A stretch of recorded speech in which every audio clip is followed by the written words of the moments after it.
Hello, everybody. Welcome to another daily dose of gaming news and all that good stuff. And as always, I also publish on Rumble, and I've got a Patreon page for extra support. Um, okay, welcome. After a few months out of service, let's say, I did yesterday a channel update, kind of bringing forward what happened here. Don't mind if you hear like ambulance stuff there from time to time.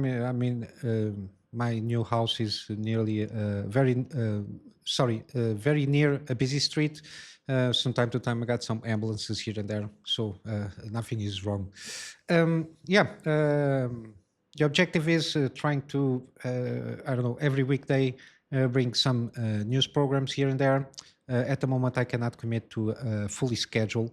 On that sense, I will try my best to keep it up. And I also mentioned that I already managed to record all the episodes from Death Stranding, which was the ongoing series that I had. I already managed to record them, edited them, and I'm uploading them on YouTube as we go along there. Also,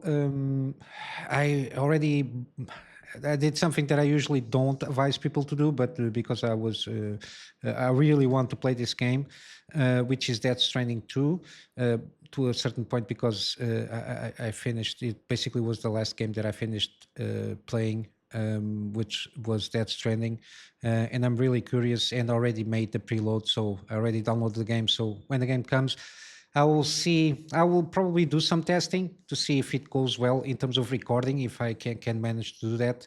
And if so, if everything goes well, if there is no like huge bugs or something like that, I will probably do a series. I'll have to wait and see how I can manage that. Probably start recording to have something there. I probably will do the same format that I did the first game, which is I will play along organically, and and I will record my progress throughout the game itself. Let's see how it goes. Other than that, let's go for some news. Again, been missing out on the scene, so certain things I will eventually will catch up with. But for the moment, some hardware stuff there. Again, I know so the fluctuating in terms of from the RAM crisis, some of the GPU stuff there went in prices also around, all around the world. But it seems that Radeon or AMD GPUs are starting to stabilize, and in certain parts are lowering down a little bit. That's the sense that I got from what I've been seeing. And interesting enough, in Germany, which is usually the market in Germany, usually tends to prefer more value from hardware. So they've been very keen on buying even AMD CPUs and GPUs. Usually, that's the market trend on Germany. And it seems that this past, I think it's last week, sales the 9070 XT basically was 25% of the overall sales in GPUs in Germany, which is a lot for just one GPU. And then the second one was the 9060 XT, around about 400 units sold. And then from Nvidia, the best selling GPU is the 5080, around about like half of the 9070 XT in terms of units, which is something there. And then again, a lot of it is a lot of Nvidia GPUs, because they also have more models than RDNA 4. So a lot of 5000 series there from 70 class, 60 class, and then we got still the 5090 being sold around about 100 units, which is a lot. But yeah, and that even my own GPU, the 7900 XTX, sold around about 30 units, which is very interesting to see. And even the prices there, they seem to be going down way closer to the MSRP, let's say, which is very interesting. Hopefully, we don't have like any official news regarding the new generations of GPUs. Hopefully, I don't know. Let's see how it goes, because I can still do everything that I want to do with my older GPU, which is the 7900 XTX. But Yeah, we don't have any news regarding RDNA 5 or UDNA architecture, something like that, more specific stuff, in the sense then when we should expect this. Everything is being delayed from this AI bubble that is being growing for the last months. Plus the fact that Nvidia is not even manufacturing that much of GPUs to try to, I don't know, increase or decrease the offer of the current GPUs there. There is a lot of stuff regarding the TI class or the super class or whatever they are calling it, like the refresh of this generation. But yeah, interesting thing to see at least RDNA 4, which is a pretty, it's good. If I had the 7900 XT, I will probably already add upgraded to this RDNA 4, mainly because at this moment of the FSR stuff there in the games that we cannot take advantage of, like 4K 60 native. I think the FSR 4 is a pretty good uplift in terms, at least, presentation of FSR 3. So you got that there. But yeah, mine, even in rasterized performance, it does outcompete the 9070 XT in basically almost every scenario. So there, I don't see a lot of use case scenarios, given that even I have now a good monitor, an OLED 240 hertz. Again, I don't see any. I don't know, in the next 5 years, I don't see trying to use the full scale of this monitor, 240 hertz there. Except for indie games, probably it will reach there. Other than that, like more demanding games, I don't see in the near future taking advantage of the full specs of this monitor. But yeah, interesting stuff to see here on the hardware stuff there. In terms of games, I've been following up the best that I could. Slay the Spire 2.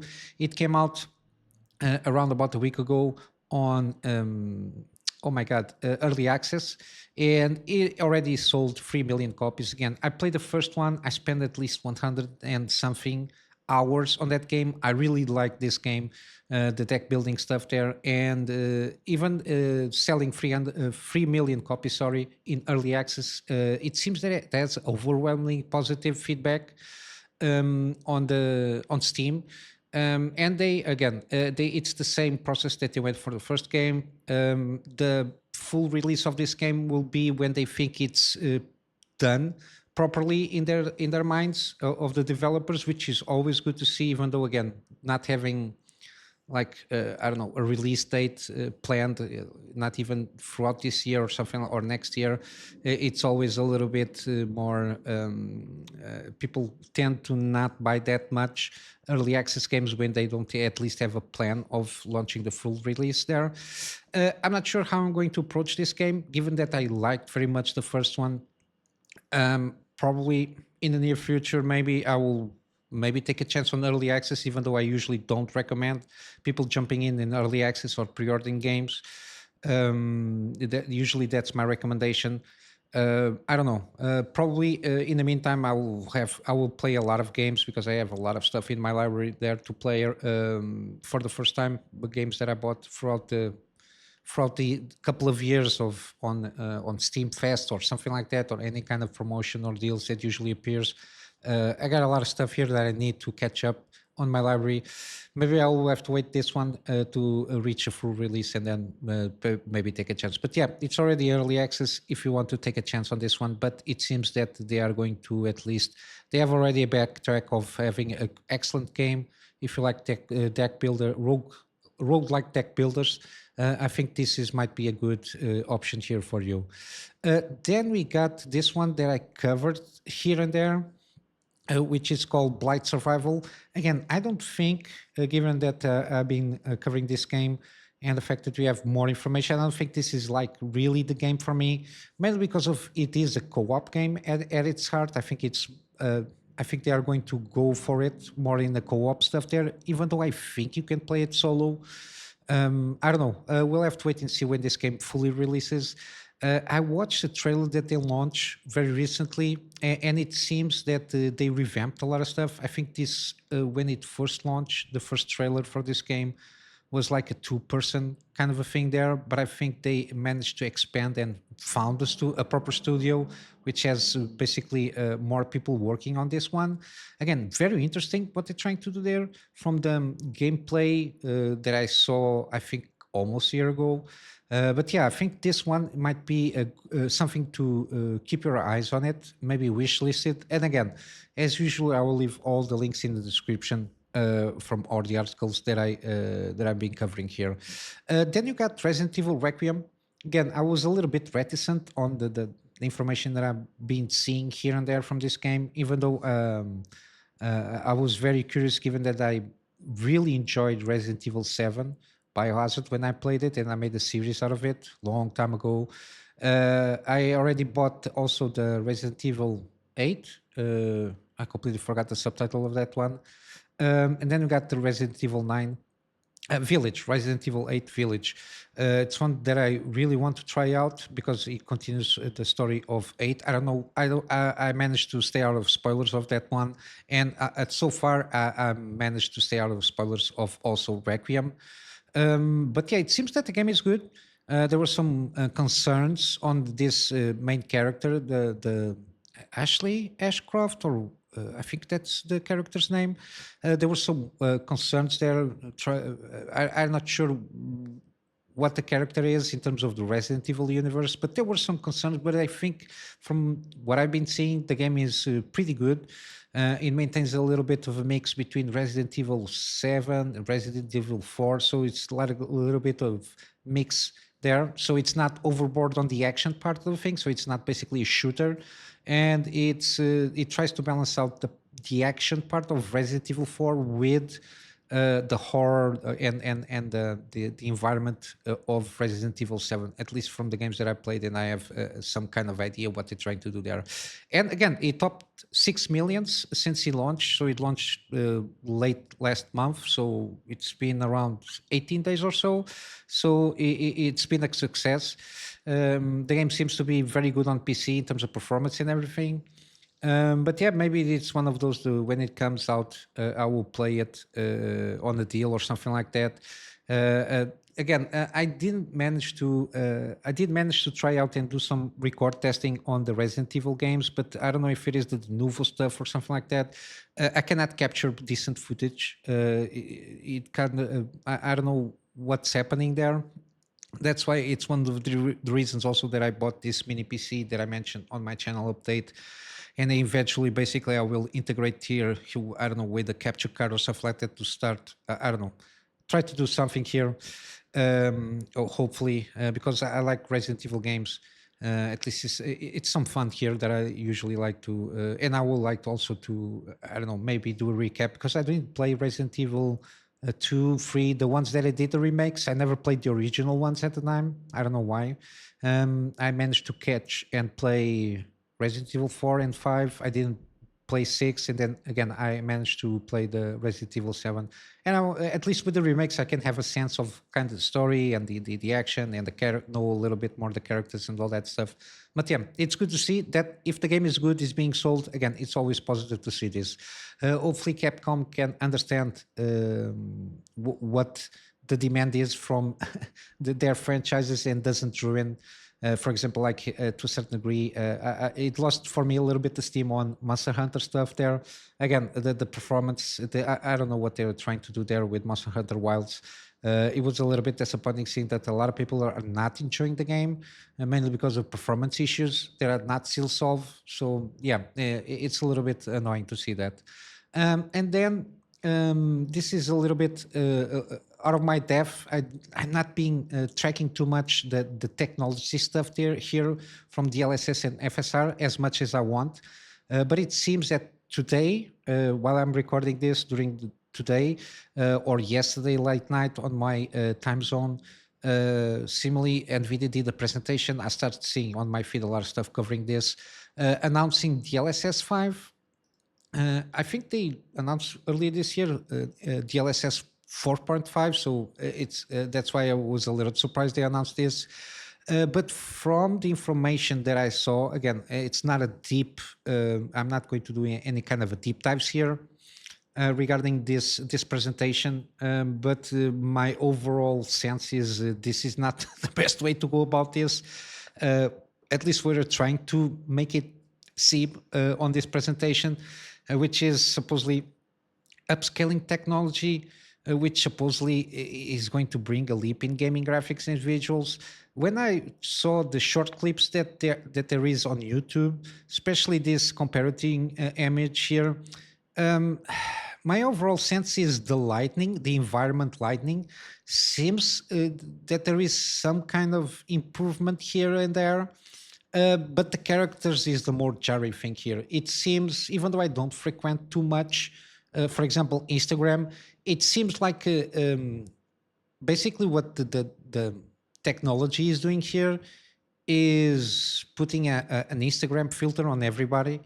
This guy seems like a crypto bro stuff here. This one seems all this Ashley. It seems like they just put a filter of I don't know, makeup and some stuff here, because even though, again, the other thing that I notice here, for example, the original shots they're trying to compare here when the DLSS is off, it doesn't seem to be that is the highest quality that you can reach rasterized or in-game engine. I don't think that, because I saw some comparisons in terms of performance, some videos that try to compare on GPU which is the best option here, and usually you see the for example, the textures, the max resolution textures and all that jazz. And it seems that in rasterized performance still, the best that you can get. I think the image quality is way better than this. That's why it might be a little bit jarring. But yeah, this seems like an Instagram AI filter slop here. It's very jarring to me when I check when they see off and on. It's very bland, very generic. Especially on Starfield, the characters models are not the best, and then when you turn supposedly this technology on, it's very jarring. It seems like AI. It seems like an average of what the algorithm is working and expecting people to see. For example, even this year, I don't think, because of this background, even though it's a still image, I think rasterized 4K, you can reach a better quality than this.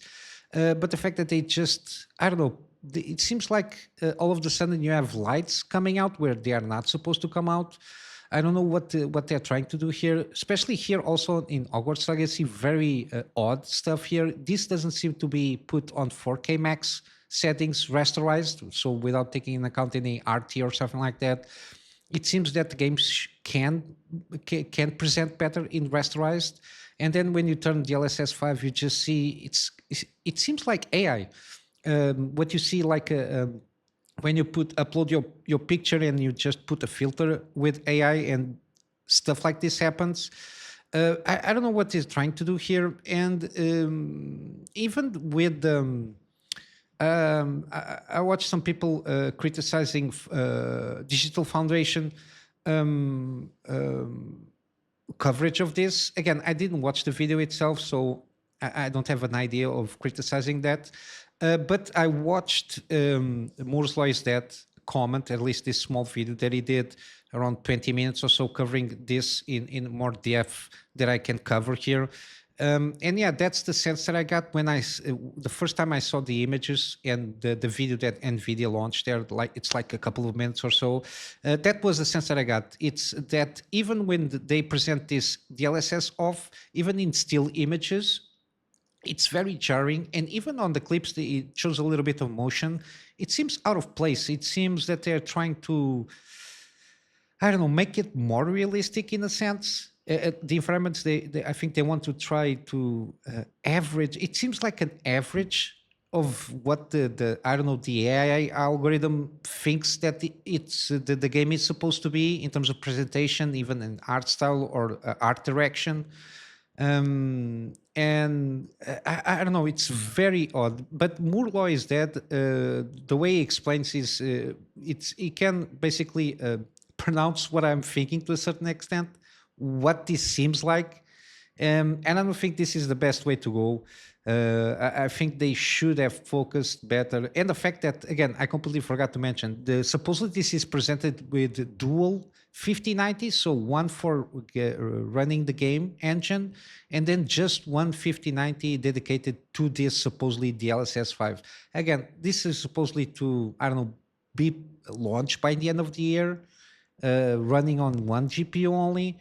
Again, I don't know what kind of plans that they are thinking here. I just hope that they just don't try to, I don't know. I remember the time of SLIs and Crossfire stuff there. Having two GPUs was the biggest thing, super duper ever. I hope they don't try to justify this technology by making people just buy an extra GPU. I hope this is not the excuse. They're saying this is too demanding. I don't think so, because from what I saw, I think they are expecting when this come out, it's supposedly will run in just one GPU. But yeah, I think if they can improve the upscaling technology, I think it's a better use of this supposedly DLSS, or I don't know, call it something else differently, like a feature instead of DLSS, because now people think DLSS is just putting AI filters in your games. I don't think this is, I don't know what the intention exactly is of this specific feature of this kind of filters. I don't know. Daniel Owen also, I think he managed to cover a little bit this. It's a mix things of not going in the right way, because this seems to be like just put a filter here just to, I don't know, make it AI filter. It's the best way that I can describe this. And the fact that is this going to be automatic when you put at DLSS is a toggle that you can turn on and off for this kind of thing. Again, a very bad presentation, at least information that is being coming out that I saw. Again, this doesn't look good. And the fact that some of people are saying that this looks mind-blowing. Again, at the end of the day, for me, it seems they just put a filter, an AI, Instagram AI Slop filter on top of the game. It's very weird what they're trying to do here, and it's not very well explained, I think, at least to the general public. And the fact that the language itself, at least how Jensen Huang presented this thing is the way they use language here. They say they fuse controllable 3D graphics, the ground truth of virtual worlds, whatever they want to call this, the structure that of generating worlds, which again, what the hell it doesn't mean with this. And basically they combine 3D graphic with generative AI and probabilistic computing. Again, this is a mumbo jumbo. I also seeing some concerns specifically from developers that if you are aiming for a specific artwork style or an art direction on a game, depending if it is, for example, in a horror game, or if it is like an open world game, how do you want to approach it? If you want, for example, even though Elden Ring graphics are not top notch, like Unreal Engine 5 kind of a thing there, you notice and you can feel the art direction that they're trying to do there. And I don't think, for example, if you put DLSS 5 here to try and make it more realistic, given that it is a fantasy game, I don't know if it is, for example, the right approach for this algorithm to put this kind of filter. So even science fiction stuff, looks, I don't know, it seems like you put a prompt on ChatGPT to generate an image and this pops up, it's very weird. And again, he continued, Jensen Huang continuing with this quote here. One of them is completely predictive. The other one is probabilistic, yet highly realistic. Again, I think they're trying to emphasize here that they are trying to approach the realistic thing here. And I think they are getting overboard with this kind of things, especially in games. And then he combined the two ideas, control for structured data, controlled perfectly and yet generating at the same time. And the result, the content is beautiful, amazing, as well as controllable. Again, I don't know what he's trying to say here. Again, it's a lot of corpo mumbo jumbo. He's not going into any specific details of to try and make a case for this. how can he justify this except for selling more GPUs more expensive there, or I don't know. Supposedly, this will have a tool on integration with developers, so they can adjust certain things here. But again, I don't know. I don't know what they're trying to do here. But yeah, I'll wrap up here in terms of news. I'm just going for my gaming deals that I usually go about here. And I will start off for today. I will go through some stuff that I have on my library.